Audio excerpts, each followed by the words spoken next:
கத்திரிக்காய் மாங்காய் கடையல், இது கத்திரிக்காய் மாங்காய் பஜ்ஜின்னு சொல்லுவாங்க. ரொம்ப ரொம்ப ஈஸியே, ரொம்ப ரொம்ப சுலபமாக நிமிஷத்தில் செஞ்சிடலாம்.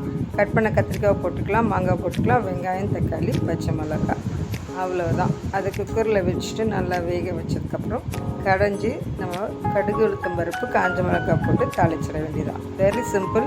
டிஃபனுக்கும் சூப்பராக இருக்கும், உங்களுக்கு ரைஸ்க்கு ரொம்ப சூப்பராக இருக்கும். இதுக்கு நல்ல காரசாரமாக கருவாடு வச்சு சாப்பிட்லாம், இல்லைன்னா வாழைக்காய் வச்சு சாப்பிட்லாம், கருணக்கிழங்கு வச்சு சாப்பிட்லாம். அட்டகாசமாக இருக்கும், சூப்பர்.